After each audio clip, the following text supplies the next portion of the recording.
Fatiha blog থেকে আমি ফাহিমা বরাবরের মতো আরও একটা লাইফস্টাইল ব্লগ নিয়ে হাজির হয়েছি।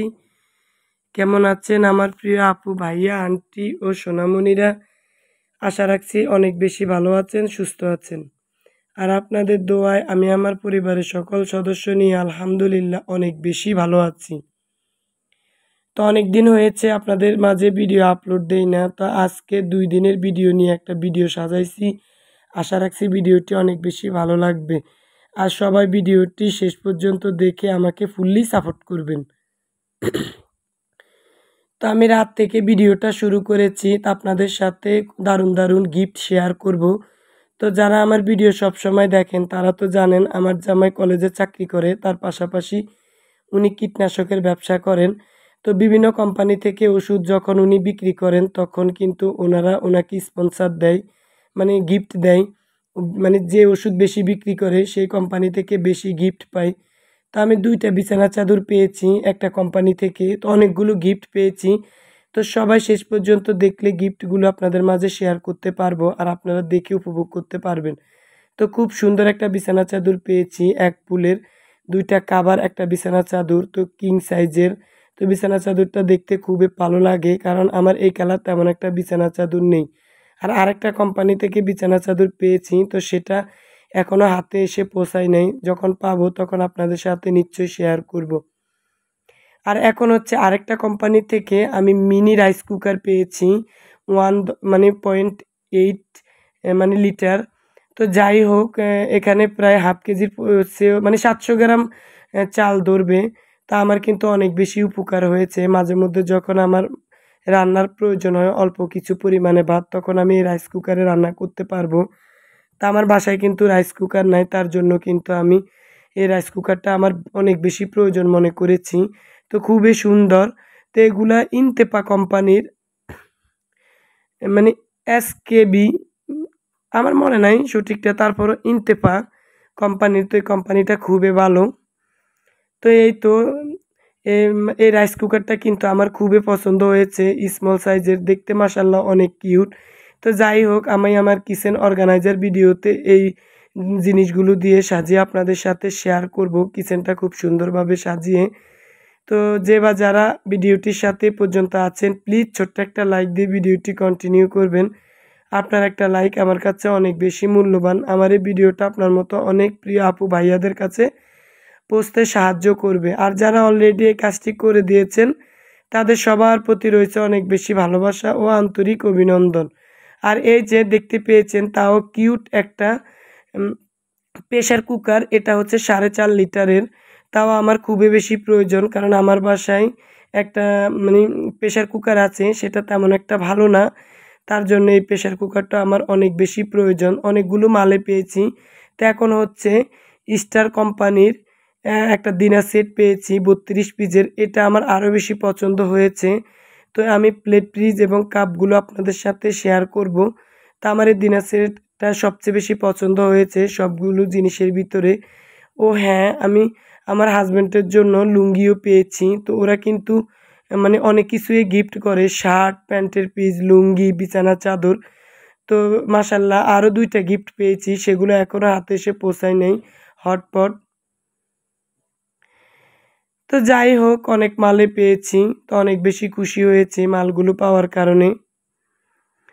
তো এখন হচ্ছে জিনিসগুলো আপনাদের মাঝে শেয়ার করেছি, আর এখন হচ্ছে এগুলো আমি আমার জায়গা মতো গুছিয়ে রাখবো। যেদিন আমি অর্গানাইজিং ভিডিও দেব তো তখন সেগুলো আপনাদের সাথে সাজিয়ে শেয়ার করব।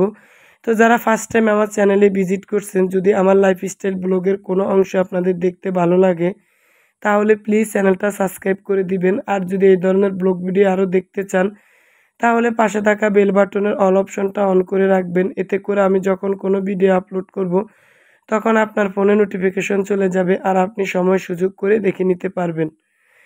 তো যাই হোক, জিনিসগুলো শেয়ার করার পরে এখন চলে যাব রান্না করার জন্য। তো আরেকটা কথা আপনাদের সাথে শেয়ার করব, যারা আমার ভিডিও রেগুলার দেখেন তারা তো জানেন আমার ছোট বোন আমার বাসায় এসেছে বেড়াতে। তো ওর বাচ্চা হয়েছে সিজারের মাধ্যমে। তো মাশাল্লাহ বেবি এখন অনেক সুস্থ আছে। তো আমাদের বাসায় নিয়ে এসেছি ভোলা থেকে। তো এখন ও সুস্থ আছে। তো বাবুকে ইনশাল্লাহ মানে পরের ভিডিওতে আপনাদের সাথে দেখিয়ে দেব। তো তার জন্য এতদিন আমি ভিডিও আপলোড করতে পারি নাই, প্রায় অনেক দিনে হয়ে গেছে। তো ভাবছি আজকে একটা ভিডিও যেহেতু সাজাইছি 2 দিনের ভিডিও আপনাদের সাথে শেয়ার করি। তো সকালবেলা বেশ খানিকটা পরিমাণে সময় হাতে ছিল, তার জন্য ভিডিও করেছি। তো এখানে পরের দিন সকালে তো 2টা রুই মাছ আর হাফ কেজি পরিমাণ বেলে মাছ নিয়ে এসেছে। তো রুই মাছটা কেটে নিয়ে এসেছে আর বেলে মাছটা এখন আমি কেটে ফ্রিজে ধুয়ে রাখবো। তো আজকে আর রান্না করব না। আর এখন হচ্ছে দুপুরে যেহেতু মানে রান্না করব, তো অনেক রান্নার আয়োজনে করেছি। তো আজকে আমার ছেলের মানে আমার বোনের ছেলের 6 দিন ছিল। তো 6 দিন হলে আমাদের এই ভোলা জেলায় 6 দিনের রাত পালন করে। তো তার জন্য দুপুরে মজার মজার রান্নার আয়োজন করেছি। আমার বোনের মানে হাজবেন্ড এসেছে, তারপর হচ্ছে আমার মা, বাবা, আমার মেজো বোন। তো এই তো আমার বোনের ছেলেরা সবাই চলে এসেছে, বাসায় অনেক গেস্ট। তো সবার মাঝে ফাঁকে ফাঁকে আমি অল্প পরিমাণে রান্নার ভিডিও আপনাদের সাথে শেয়ার করেছি। তো আমাদের এই জেলায় কিন্তু 6 দিন রাতে মানে 6 দিনের রাতে নাম রাখা হয় বাচ্চার, এবং ভালো ভালো খাবারের আয়োজন করা হয়। তো এখানে আমি আগে একটা দেশি মোরগ রান্না করব। তো বাচ্চার মাদের দেশি মোরগ খাওয়ানো হয় 6 দিনের রাতে, তার জন্য। তো এখানে আমি মশলার সাথে পেঁয়াজ দিয়ে ভালোভাবে ভেজে তারপর হচ্ছে মশলা দিয়ে এখন তেলের উপরে কষিয়ে নেব, তারপর হচ্ছে হলুদ মরিচ দিয়ে দেব। তা আজকে আর রান্নার ভিডিওগুলো ডিটেলসে শেয়ার করব না, ছোটো একটু একটু করে আপনাদের মাঝে তুলে ধরবো। কিন্তু গেস্টের সামনে ভিডিও করতে গেলে অনেক বেশি সময়ের অপচয় হয়, তার জন্য অল্প অল্প ক্যামেরায় ক্যাপচার করেছি মেন পর্বটুকু। তো যাই হোক, সবাই আমার ছোট বোন এবং তার বাচ্চার জন্য দোয়া করবেন। যাই হোক, বাচ্চা সুস্থ আছে, মাশাল্লাহ অনেক কিউট। তো আপনাদের সাথে সেটা শেয়ার করব পরে ভিডিওতে। আমার ছোট বোনের ছেলেকে সবার সাথে দেখিয়ে দেব। তো সবাই ওর জন্য দোয়া করবেন, ওর মা আর ও যাতে সুস্থভাবে মানে থাকে, আর যাতে সুস্থ সবসময় মানে সুস্থতা অনুভব করে। কারণ এখনকার বাচ্চা সিজারের মাধ্যমে হইলে কি হবে, খুব বেশি অসুস্থ থাকে। তো যাই হোক, মাংসটা খুব সুন্দরভাবে কষিয়ে নেব। তো অনেক বড় একটা মানে মোরগ মুরগি, প্রায় 1.5 কেজি পরিমাণ ওজন হবে। তারপর আমি কষিয়ে ফুটন্ত গরম পানি দিয়ে দিলাম। তো কিছু কিছু ভিডিও আমি কিন্তু ডিটেলসে শেয়ার করি, যাতে আমার নতুন নতুন আপু ভাইয়ারা আমার ভিডিও থেকে একটু হলেও ধারণা নিয়ে তারা তাদের লাইফে কাজে লাগাতে পারে। তার জন্য সবসময় রান্নার ভিডিওগুলো আমি ডিটেলসে শেয়ার করি।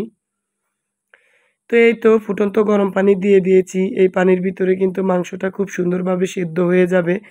তো আমি কিন্তু মাংসটা খুব সুন্দরভাবে সেদ্ধ করে নিয়েছি, এখন হচ্ছে কয়েকটা আলু দিয়ে নেব। কারণ মাংসতে আলু দিলে আমার কাছে খেতে অনেক বেশি ভালো লাগে। প্লাস গেস্ট যারা এসেছে তারাও বলেছে মাংসের সাথে মানে আলু দিতে। তা আমি কিন্তু 2 পদের মাংস আজকে রান্না করব, দেশি মোরগ মুরগি আর হচ্ছে খাসির মাংস। তা আলুটা দিয়ে কিন্তু আমি কত সময় পরিমাণ কষিয়ে নেব, তারপর হচ্ছে কষানো হয়ে গেছে। ওই যে বললাম অফ ক্যামেরায় অনেক কাজ আমি সেরে নিয়েছি, তো ক্যামেরায় গুরুত্বপূর্ণ অংশটুকুই শেয়ার করেছি। আর এখন হচ্ছে আমি ফুটন্ত গরম পানি আবারও দিয়ে দিয়েছি। তো আমি কিন্তু যখন ছোট সাইজের মুরগি রান্না করি তখন একসাথে ঝোলের পানি অ্যাড করি, আর যখন বড় মুরগি রান্না করি তো সেগুলো তো একটু শক্ত পরিমাণে থাকে, তার জন্য আমি 2 বারে গরম পানি অ্যাড করি। তো এই তো মাংস রান্নাটা হয়ে গেছে, এখন একটা বাটিতে আমি মাংসটা ঢেলে নেব। তো আমি সব কিছুই কিন্তু রেডি করে রেখেছি। তো ফাঁকে ফাঁকে আপনাদের সাথে শেয়ার করব, আর ফাঁকে ফাঁকে সব কিছু গুছিয়ে তারপর হচ্ছে রান্না করব। এদিক দিয়ে কিন্তু আমার মা এবং মেজো বোন আমাকে হেল্প করতেছে, তারা কিন্তু অলরেডি নিচে বসে আমাকে সব কিছু পরিষ্কার করে ধুইয়ে কেটে রেডি করে দিচ্ছে, আর আমি হচ্ছে রান্না করব। কারণ আমাদের ফ্যামিলিতে সবাই আমার রান্নাটা অনেক বেশি প্রাধান্য দেয়। সবাই বলে আমার রান্না নাকি অনেক সুন্দর, তার জন্য আমার 3 বোনের ভিতরে আমি যে কোনো জায়গায় গেলে রান্নার মানে দায়িত্বটা নেই। তো আমার ছোটো বোনও কিন্তু খুব সুন্দরভাবে রান্না করতে পারে। তো ও যেহেতু অসুস্থ, তার জন্য রান্নার দায়িত্বটা আমি নিয়েছি, আর মেজো বোন আমাকে রেডি করে দিচ্ছে। আর এখন হচ্ছে প্রেশার কুকারে খাসির মাংসটা আমি মশলা মেখে কষিয়ে নেব। তা হাতে মেখে সবসময় গরুর মাংস এবং খাসির মাংস আমি রান্না করি। তো এখানে 1.5 কেজি পরিমাণ খাসির মাংস, তো তার সাথে আমি আমার পরিমাণ মতোই মশলা দিয়ে দিয়েছি। আর হচ্ছে আমি এখানে 10 পিস রোস্ট ভেজে নিয়েছি। তো এখানে কিছুটা দেশি মুরগির লেগ পিস আছে, আর কিছুটা হচ্ছে সোনালী মুরগি। তো বাসার অনেকে মানে মেহমানের ভিতরে অনেকে কিন্তু সোনালী মুরগি খায় না, তাদের জন্য দেশি মুরগি নিয়েছি মানে লেগ পিস। তো এই তো হালকা করে ভেজে নিয়েছি। তারপরে হচ্ছে রোস্টের জন্য সব মশলা আমি তৈরি করে রেখেছি। তো মাংসটা আমি কষিয়ে এর ভিতরে আমি গরম পানি একসাথে দিয়ে দেব। তারপর হচ্ছে কয়েকটা সিটি দিলে কিন্তু মাংসটা হয়ে যাবে, তার জন্য আমি কিন্তু অনেকক্ষণ পর্যন্ত মাংসটা কষিয়ে নিয়েছি। আর এখন হচ্ছে বেশি পরিমাণ পেঁয়াজ বেরেস্তা করে নিয়েছি, তো তার সাথে আমি একটু পরিমাণ কাজু বাদাম মানে কয়েকটা, তারপর নারিকেল, তারপর হচ্ছে কয়েকটা কাঁচামরিচ ব্লেন্ডারে ব্লেন্ড করে নিয়েছি। তো নারিকেল বাটা আর হচ্ছে কাজু বাদাম বাটা যদি এবং কাঁচামরিচ বাটা দেওয়া যায় রোস্টের সাথে, তাহলে খেতে কিন্তু দুর্দান্ত লাগে। তো খুবই সিম্পলভাবে আমি রোস্ট তৈরি করি। আমার রোস্ট রেসিপি কিন্তু আমি শেষ পর্যন্ত দেখাবো, তো সবাই দেখলে হয়তো বা আইডিয়া নিতে পারবেন। আর এখন হচ্ছে আদা রসুন আর জিরা বাটা দিয়ে দিলাম। তবে এগুলো আমার মেজো বোন পাটায় বেটে দিয়েছে। তো সবসময় আমি এই ধরনের খাবার পাটায় বেটে রান্না করি। আর হচ্ছে খুব সুন্দর একটা কালার আসার জন্য 1.5 টেবিল চামচ লাল মরিচের গুঁড়া দিয়ে দিয়েছি। আর এখন হচ্ছে একটু ব্লেন্ডারের জার ধুয়ে পানি দিয়ে দিয়েছি, যেহেতু মশলাটা পুড়ে না যায়। দেখা গেছে মশলা পুড়ে গেলে খাবারের তেমন একটা মানে টেস্ট থাকে না।